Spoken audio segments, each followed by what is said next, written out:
You're live, sir. Okay, thank you very much. Thank you, everybody, for your patience, and I say welcome to the Township of Georgian Bay's Committee of the Whole meeting of Tuesday, June 15th, 2021. And I'd like to call this meeting to order at 2:08 p.m. And I've already done a land acknowledgement this morning, so I'll just be very brief this afternoon and say that I like to comment that we are on the lands cared for by our Indigenous neighbors for centuries, many centuries before we came here, and we're very grateful for all that they've done.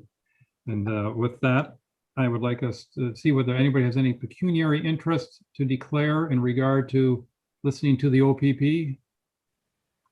I didn't think so, but I had to make sure you didn't have any outstanding fines or anything.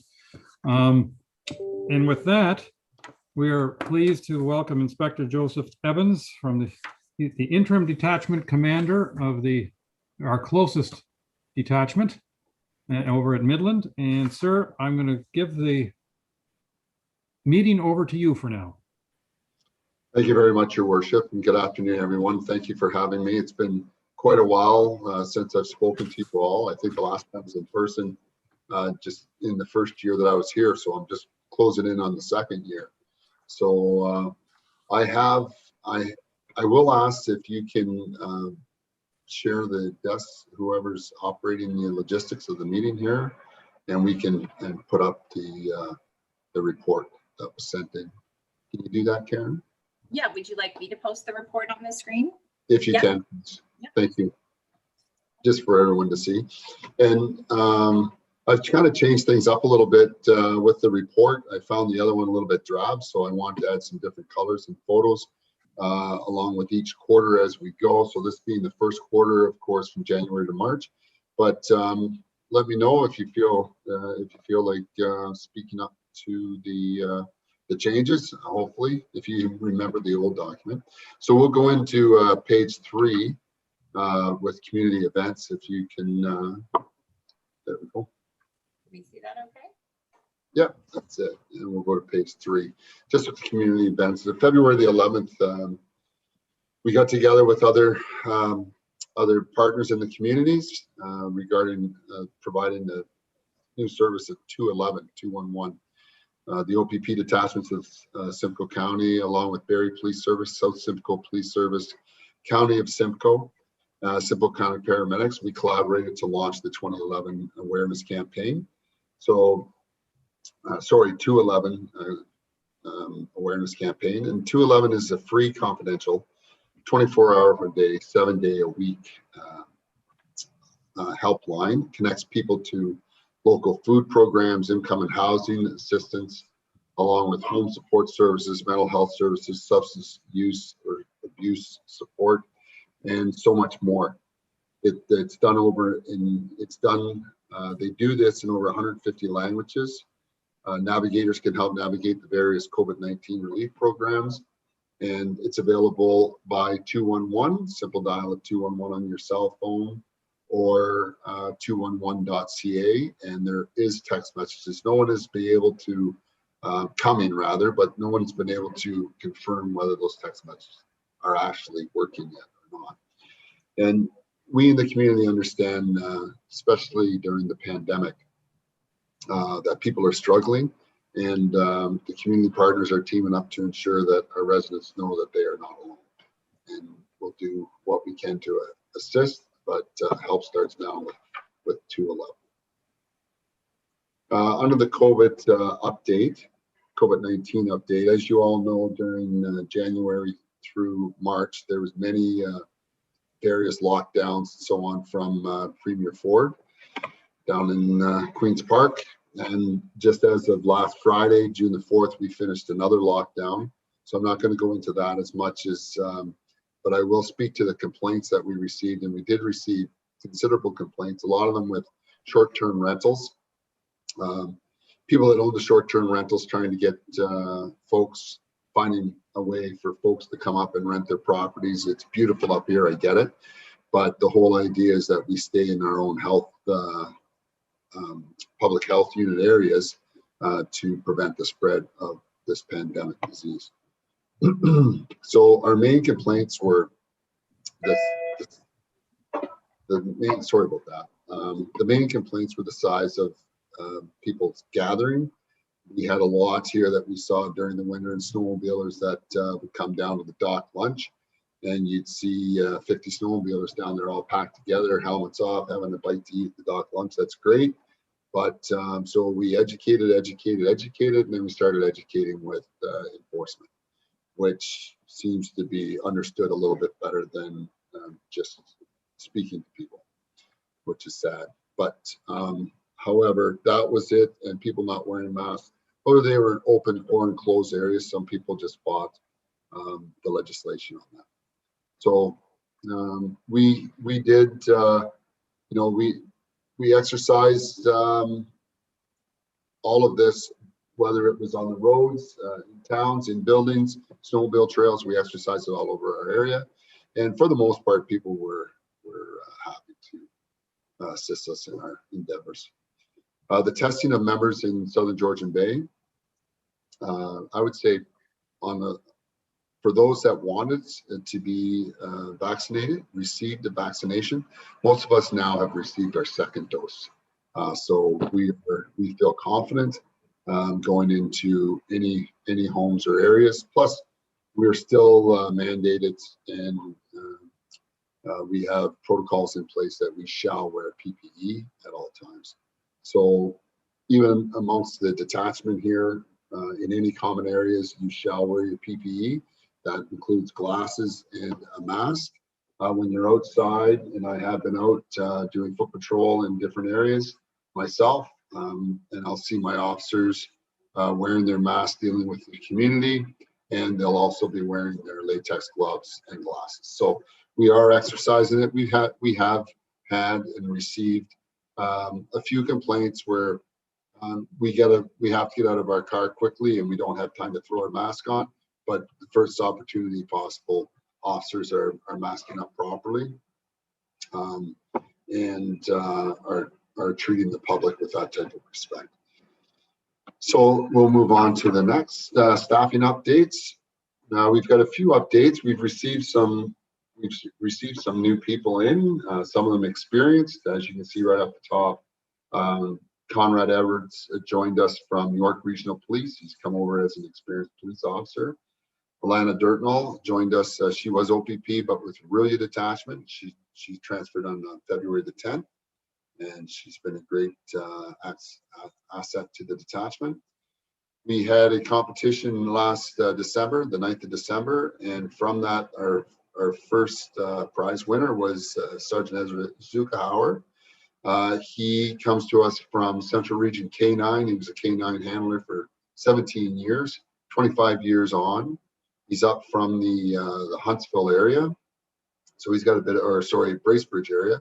So he's got a bit of a drive to come to work, but loves us and loves us here in Southern Georgian Bay, and is a great leader to have with young recruits for his team that he has here now. Sadly, we lost Pete Hunter. Pete was a York Regional Officer that came over to Midland, and then from Midland came to the OPP. He was a real asset to the detachment, but our loss is the OPP's gain, as he has gone now to Aurelia, to the academy in service training. So every year, every OPP police officer has to do 1 week of training to bring us up to speed on current legislation, use of force, our scenario-based training to see that we're still up to speed to be able to protect the public.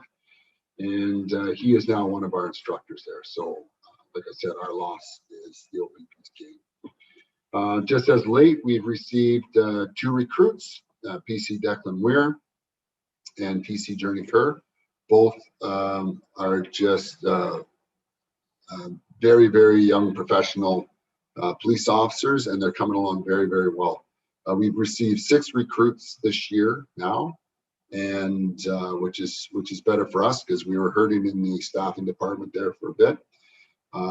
And all 6 recruits we have. I even called to the academy just at the beginning of the week to say, I don't know what you guys are doing different, but all 6 recruits that we have are just performing way beyond their time on in rank. So that's good to see. The OPP recruiting and the academy are putting out good product.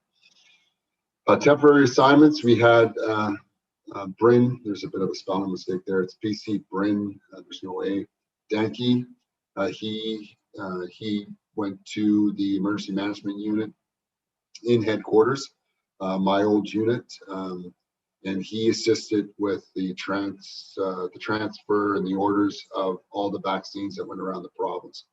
So he was very busy there for about 4.5 months.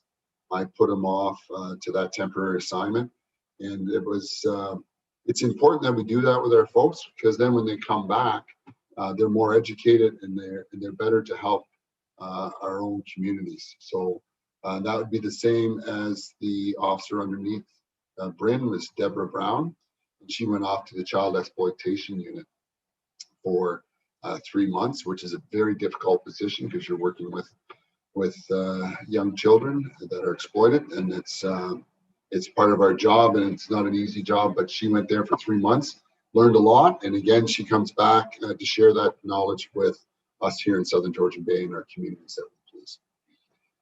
Southern Georgian Bay itself, our SMART team, our critical management and resource team for North Simcoe. Aaron Coulter was a CSO officer, community safety officer. He's now joined the SMART team on a part-time basis, and we've expanded those resources to work 6 days a week instead of the 5 days a week that we were going. So our intent with that is that we now expand that to 7 days a week and longer days. That's what we're looking at doing. It's crawl, walk, run. We've got those FTEs, if you will, full-time equivalent positions now nailed down. So that's being paid. So that helps us. And then when that is thrown in money for the critical side of the house. So that works out really well. I have one of my staff sergeants off at the Provincial Operations Center acting in inspector role there. She returns on the 20th next week. Mike Sibley was acting as a sergeant here, Chad Morrison. So as soon as we bump one, another one gets bumped here. So it gives we're not just helping one person with development, we're helping multiple people. Nick Harris did a job as a detective constable. Did a wonderful job for 3 months in the crime unit here. Matt Lake is currently in an acting sergeant role, and Jason Deavy completed some acting as well.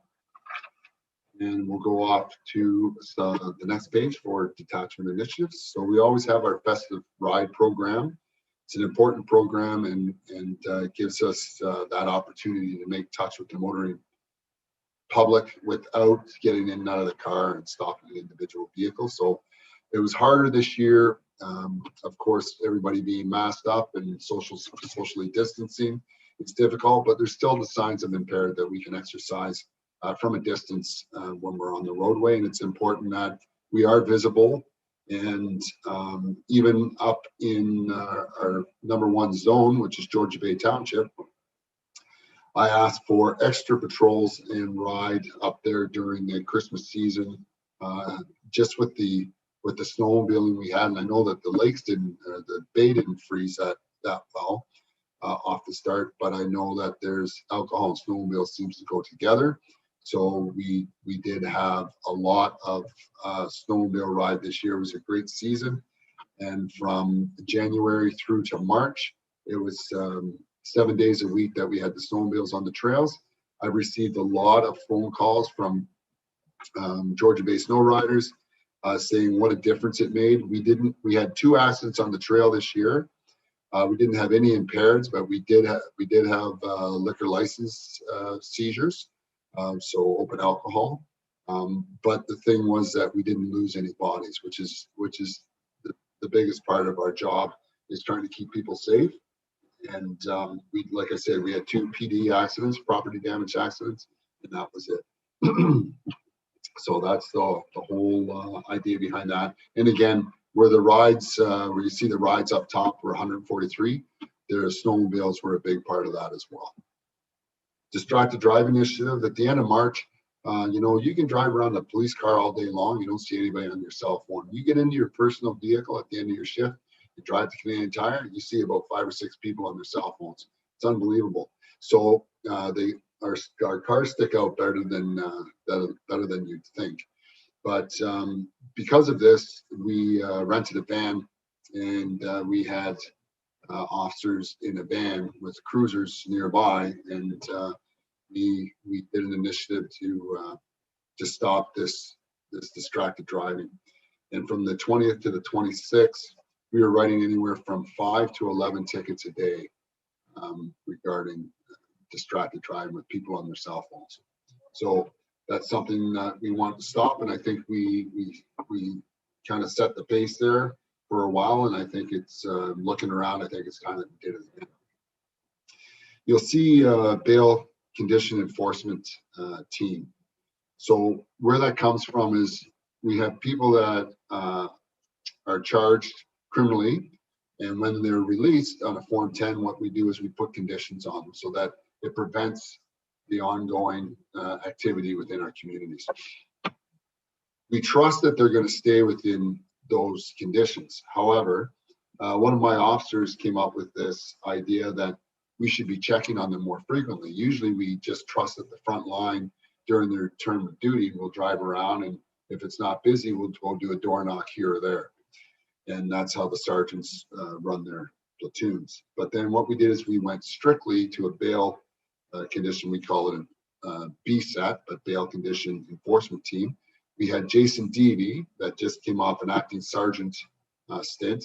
He would grab one officer from the platoon, and they would go and just go through our warrant drawers to see who was under conditions, and then go do door knocks. That ended in 58 arrests and 108 charges in 6 weeks. So that is an outstanding amount of police work, and worked out so well that we're going to do it again. So it keeps, what it does is it holds the people that have been charged by police and have not behaved well within the communities and brought has brought down the safety of our communities. That allows us to hold them accountable even further. And some of them would be charged twice, because you go back and check them, and then check twice. You go check them at the let's say 2000 or 8 o'clock at night, and then you go back at 22:30, and they would be out. So then you'd be able to follow up the charge on them, because they thought they were already going to be checked, that they were free to disobey their conditions. So that was what that team was about, and it worked out quite well. Just to go into some noteworthy investigations, there was a traffic stop in Midland that led to a large contraband seizure of cigarettes on the 5th of January along King Street here in Midland. And it was a lone driver, a parolee that they stopped out of Manitoba. And he found, the investigation found that the conditions were being broken by this parole member that was on parole rather. And further investigation, officers located 36,400 cigarettes that were located and seized, and all unmarked. So a 52-year-old Winnipeg man was charged with unmarked cigarettes for purpose of sale and possession, and contrary to the Tobacco Tax-Free Act, and that is a bad thing, in case you didn't know. And he was driven directly to Central North here to wait for a court hearing in Penetang. In February, we received multiple 911 calls to an address in Victoria Harbor for gunshots. And excuse me again. For gunshots, and officers located and spoke to a victim that who was being triaged at the scene by the county Simcoe paramedics. He was transported to hospital. OPP Central Crime Unit was called in, along with Forensics Identification Unit, and that is still ongoing. That investigation is still ongoing. We do believe that it is attached to other areas of investigation that we're dealing with currently, and like I said, it was an isolated incident, but we believe that there's more to it, although we don't have the cooperation of the victim. In March, while an officer was on patrol, Highway 12, Rosemont Road area, observed a vehicle traveling westbound, high rate of speed, erratic in their driving mannerisms. Officer attempted to stop the vehicle multiple times, and which turned into a pursuit as the vehicle continued in a dangerous manner. There was alternate measures attempted, which was a spike belt. Both times the vehicle did not go over the spikes, so we were unsuccessful. Due to public safety, the pursuit was terminated, and with the help of the public that spotted the car at an Airbnb here in Midland, along 93, officers attended that residence, arrested the party of 6, and from that arrest came a loaded .45 caliber handgun, loaded sawed-off shotgun, 12 gauge, 2 rifles, a crossbow, and a quantity of ammunition. And along with that, there was also the drugs of suspected cocaine, fentanyl, heroin, and Canadian currency and associated paraphernalia. 6 persons and 130 charges were laid to that. So that is a little bit of what we've been doing in the first quarter.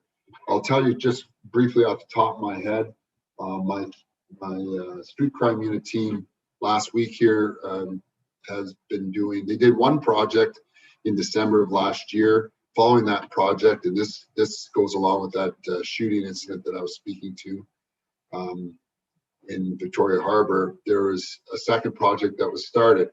And on last week, they did one warrant where we seized 3 kilos of cocaine in the back seat of a vehicle that was being spun at the time, and with the assistance of Barrie Tactical Team, because the persons or the suspects lived in Barrie.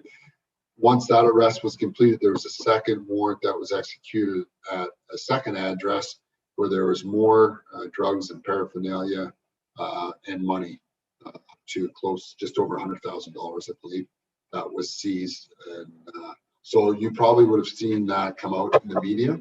So the officers have, kudos to them.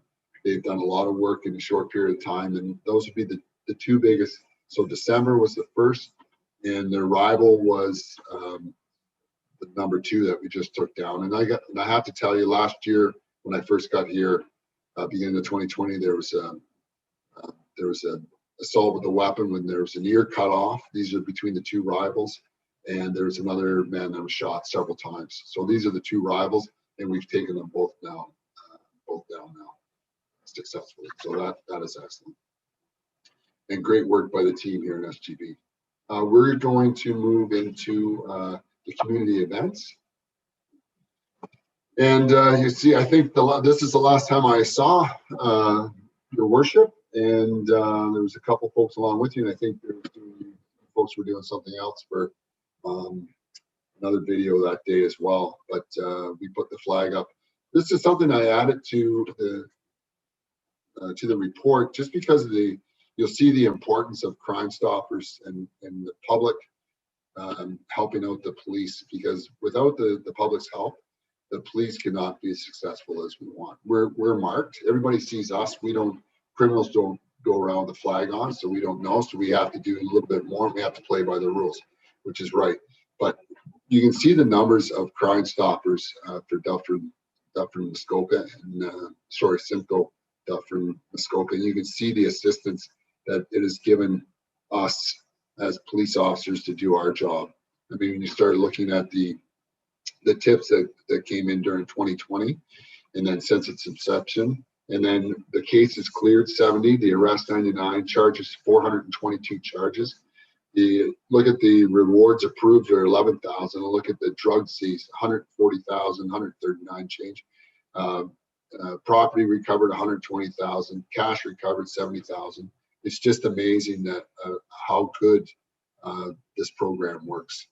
So I want to make mention to that and salute the people that are part of that.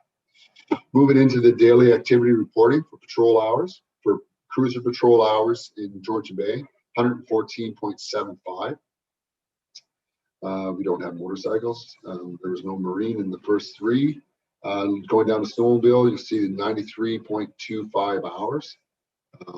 They spend a lot of time up around your area, and for good reason.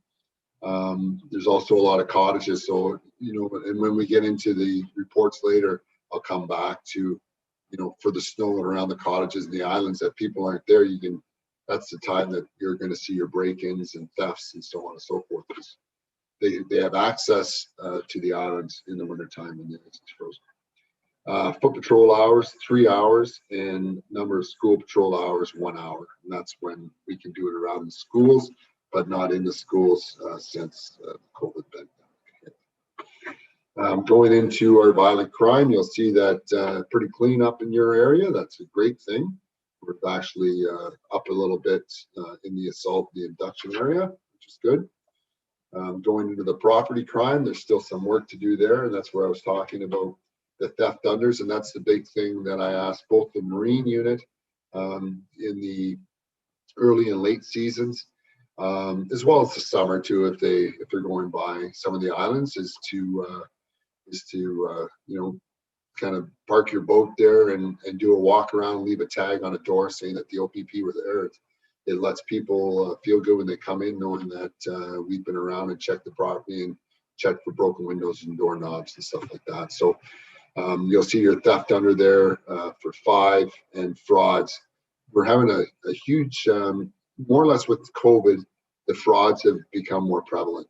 They've got sweetheart frauds. Just last week, I had a call from the Tiny Fire Department chief saying that somebody's calling people on behalf of the Tiny Fire Department saying that, would you like to donate to the Tiny Fire Department to upgrade our equipment?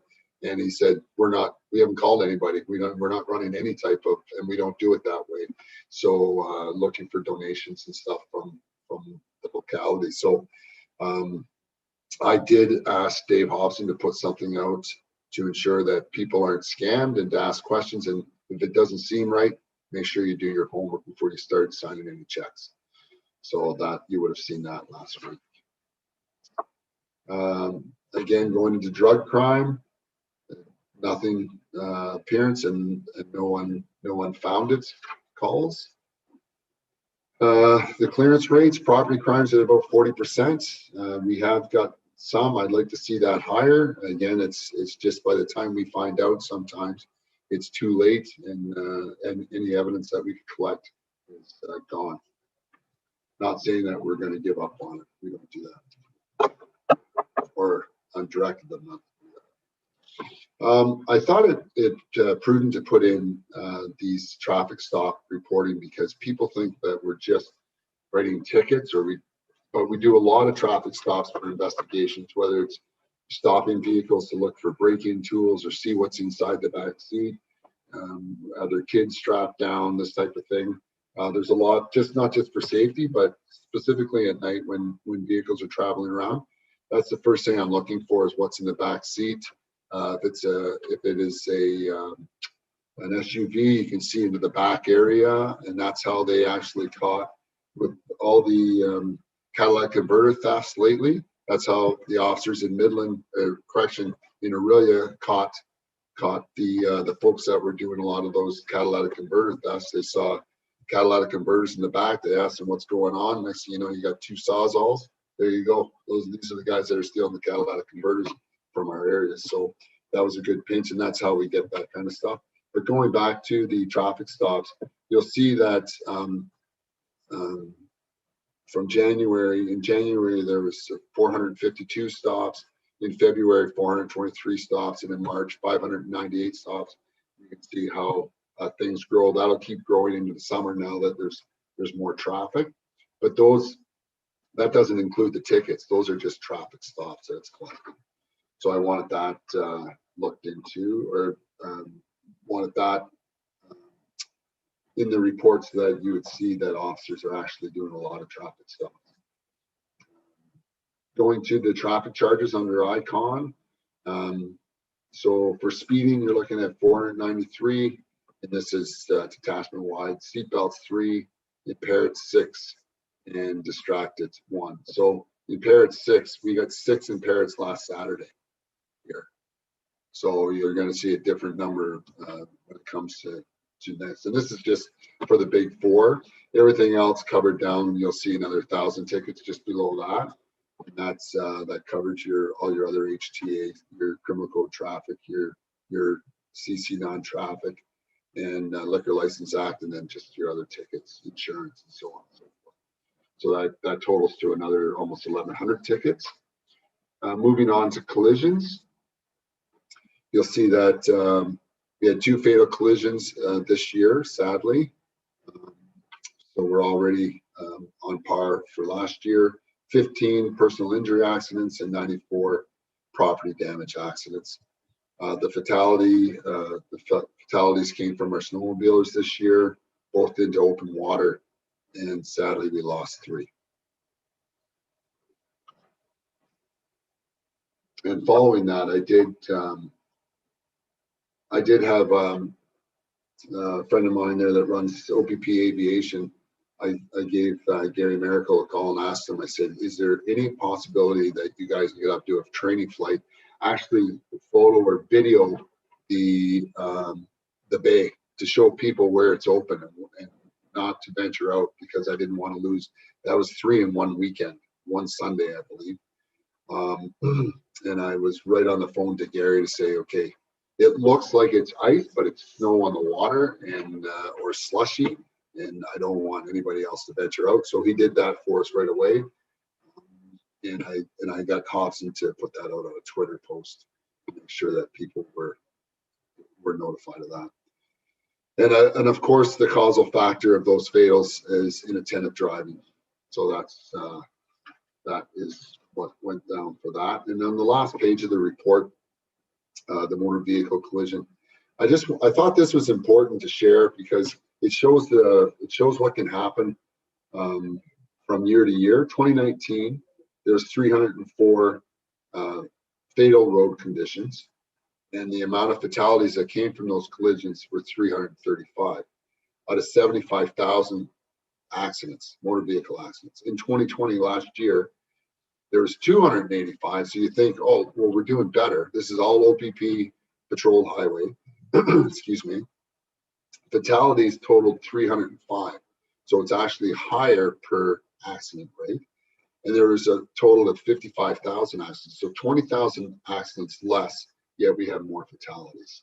So that, it's a significant number of fatals that were preventable, and it attributed to careless and dangerous driving behaviors. And we see this all the time when we stop people. They go, well, what are you talking about? But we try to keep people down to a reasonable margin. But among the deaths, 62 relate to speed, 51 to alcohol or drug use, 45 driver inattention, and the lack of seatbelts contributed to 55 driver-passenger deaths. There's just over 6,000 tractor-trailer accidents. 42 motorcyclists were killed, and this is an increase over 27 deaths in 2019. And the largest error they were making was failing to yield the right of way and speed. 37 of the incidents, no other vehicles were involved, so single motor vehicle accidents. And motorcycles are already probably the most vulnerable vehicle on the highway, so they can't afford to take any unnecessary risks at all. Marine fatalities, sadly, 12-year high, almost double 2019 with 32 people killed. Capsized vessels total 17 deaths, overboard 12, excuse me. and paddlers accounted for half of those that died. So the stand-up paddle boards. And the problem is those are looked at as a vessel. People have to have a bailing bucket. People have to have a flashlight. People have to wear a preserver, a life preserver when they're on there, a life vest. And they don't think so, but you hit your head and go into the water. Guess what? There's not going to be anybody around you to pull you out. So 29 were found not wearing a life jacket. So that speaks for itself. 23 off-road vehicle fatalities last year. Number of deaths, highest number of deaths in 14 years. 8 died, were not wearing a helmet. 4 riders were wearing a helmet but not buckled up. And I just saw a notification for that on the weekend where a gentleman was found. He hit a bridge and button. His helmet was beside him. It wasn't done up, and sure enough, he passed from a brain bleed.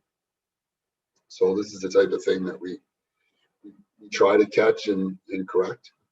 Excuse me, alcohol and drugs were in a factor approximately 1/3 of the deaths.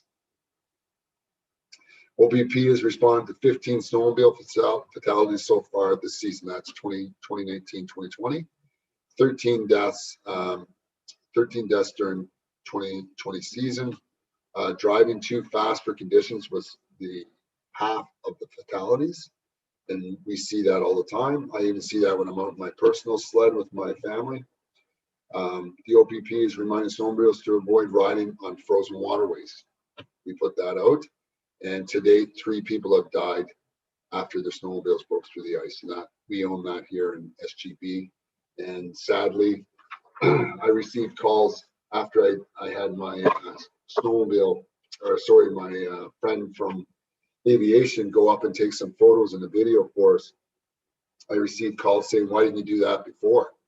And I said, "Well, why are you kind of darned if you do, darned if you don't?" But I thought maybe common sense would keep people off the ice when it hasn't been that cold. So I'll take the heat on that, and I'll learn for next year that if it's similar, I'll be putting that call in long before the lake freezes, I'll tell you. So that is the report that I'm present to you for the first quarter. Are there any questions? Thank you very much, Inspector. Council, anyone have any questions they'd like to ask? I think you overwhelmed us with all the information in your. Oh, Councillor Bocek has a question. Yes, sir. Thank you, Mr. Mayor. And I didn't want Joe to leave without thinking we cared. My last interaction with the OPP was through the policing committee that we had here in the Township of Georgian Bay, which I chaired. And at that time, Detachment Commander Ferguson had discussed that the DARE program, the drug awareness program in the schools, was going to be canceled or changed into a new program. And my question is, now that a lot of the learning is virtual for our elementary school kids, has the program been re-engaged, and are we doing anything to communicate virtually with the students to do with the whatever we're calling the program now that used to be DARE? Through you, Mr. Chair. Thank you very much, Councillor. I can tell you that everything with the school stopped. Everything, including DARE. I still call it DARE too. There is a new name, and I'm sorry that as soon as you said it, I'm thinking, okay, what was it? But I have spoken to the school officers, and that is the school officer that is now gone to the SMART team because he wasn't doing anything with the schools. Although we did attempt to get in and do work with the students virtually, the schools were not interested at the time that police become involved in this. And take it for what it's worth. This all started down in the States with the defund the police, and then it came up, and different police board or school boards rather didn't want the police just because of that fluctuating environment at the time. Didn't want the police involved in some of our detachment areas. We didn't have any issues here in North Simcoe with that type of thing, but with COVID, we did. They didn't want us in the schools. So we would patrol the parking lots and make sure the kids weren't smoking drugs and so on and so forth, or smoking on school property. But that pretty much limited our work with the kids, sadly, because the officers do appreciate going in and instructing the kids. But from the time COVID started and the kids went virtually, we have not had any interaction with them, sadly. Okay, great. Thank you.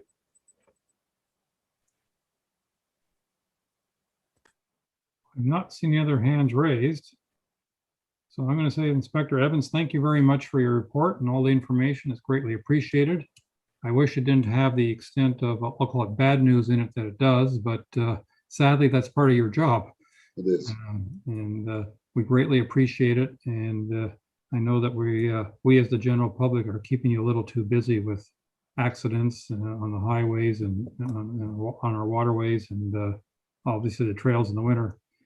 Wish it weren't so, but very glad that you're there when we need help. Well, glad to be here, Your Worship. And like I said, I'm looking forward to meeting up with you. We'll have to get a date sometime in the summer where we can get out. And like I said, I've already given a heads up to the Marine unit. And it doesn't matter which team we go with, they're all superior. So it'll be good to get out. That sounds excellent to me. Well, thank you again. Nice seeing you all. Stay safe and well. Thank you. Bye now.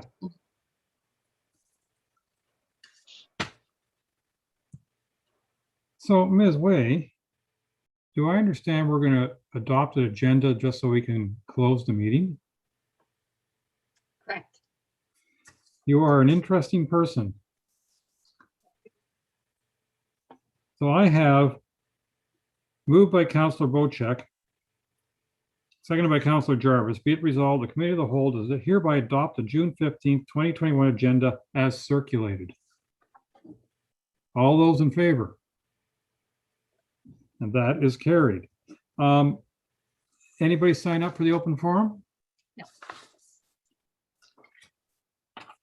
All right, well then I get to go to moved by Councillor Cooper, seconded by Councillor Jarvis. Be it resolved, the Committee of the Whole does now adjourn at 2:50 p.m. to reconvene on Tuesday, July 13th, 2020 at 1 p.m. or at the call of the chair. All those in favor? All right, so now we have no new business. Sorry, I got the pages turned. So I guess we're done. What question is, we now have to finish planning council. Does that mean we get the heck out of here and sign back in, or do we use this connection? So we're gonna have to use this link because our other link, because we ended that meeting, is now done. I didn't want to add more confusion with adding more links. Okay, so So we're still live. We can continue. We can reconvene into planning council if we wish. all right. Continue I that. think that makes a lot of sense. Well, I can take this stuff, set that aside underneath my lunch that I haven't eaten, and we'll go back to our planning council. And I have no idea where that page went. It's item 7C, so that's helpful. It does, and when I find the page, well, what do we do here? We did that. We did that. We still have 7C, which is the Development Service Report 2021-48 in regards to a site plan agreement for 35 Lone Pine Road. Correct. That is what we should be talking about next.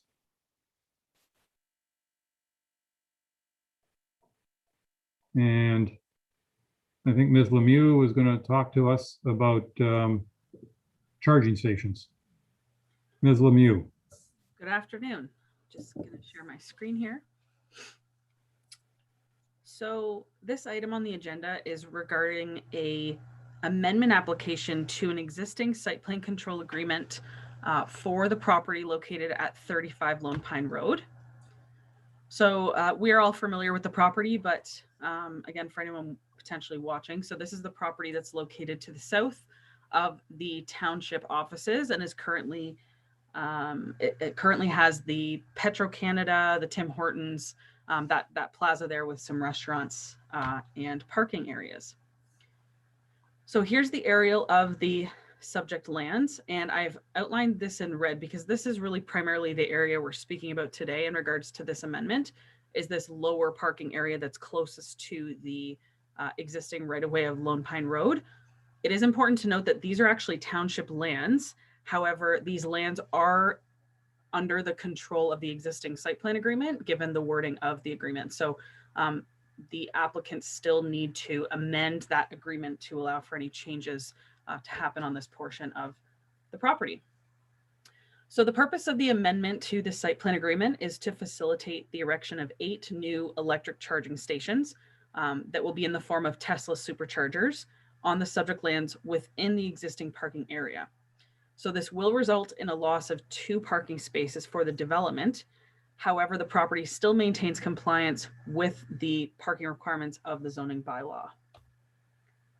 And so here's a red line sketch of essentially what is being proposed. So as you can see here, these 2 corner parking spaces here will be eliminated, with the 8 stations being located along the stretch here, as well as a proposed utility transformer location here on the other side of the boulevard. So that's essentially the essence of the red line revision that's being requested. If you do have any comments about the township lands or the license of occupation, Karen can chip in as well. Our director of sustainability, I always get that wording wrong, is also here, who has been spearheading this project with Tesla on behalf of the township. So she is here to answer any specific questions. But in regards to the actual site plan agreement amendment, it really will just be an amendment to the sketch that is attached to the existing agreement to modify the parking. So please let any of us know if you have any questions. Thank you. Thank you very much. Council, any questions before we consider approving this change to the site plan control agreement? All right, I'll read the motion. Moved by Councillor Jarvis, seconded by Councillor Wojcik. Sorry, I had to change it because Councillor Rienko isn't here. Be it resolved that Council adopts bylaw 2021-038 for the proposed amendment of Schedule A of the site plan to the existing site plan control agreement for 35 Lone Pine Road to permit the erection of 8 electric charging stations, and that the mayor and clerk be authorized to execute the license of occupation agreement with Tesla superchargers. All those in favor? And that is carried without Ms. Schneider having to say a thing.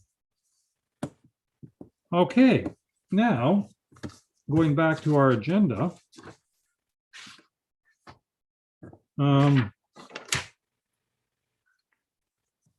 we ready for the confirming bylaws, Ms. Wade? I've lost my sheet again. I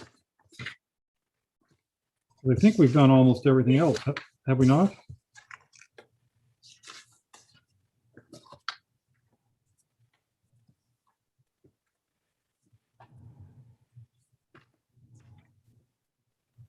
Have I missed it?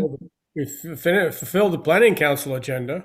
Yeah, I'm thinking we're. Do you want me to read? I can read the confirming bylaw if you want. You mean the one that says moved by Councillor Wojcik, seconded by Councillor Douglas? Be it resolved, the council adopts bylaw 2021-039 to confirm the proceedings of the June 15th, 2021 planning council meeting? Took the words right out of my mouth. There we go. All those in favor? And that is carried. Moved by Councillor Cooper, second by Councillor Hazelton.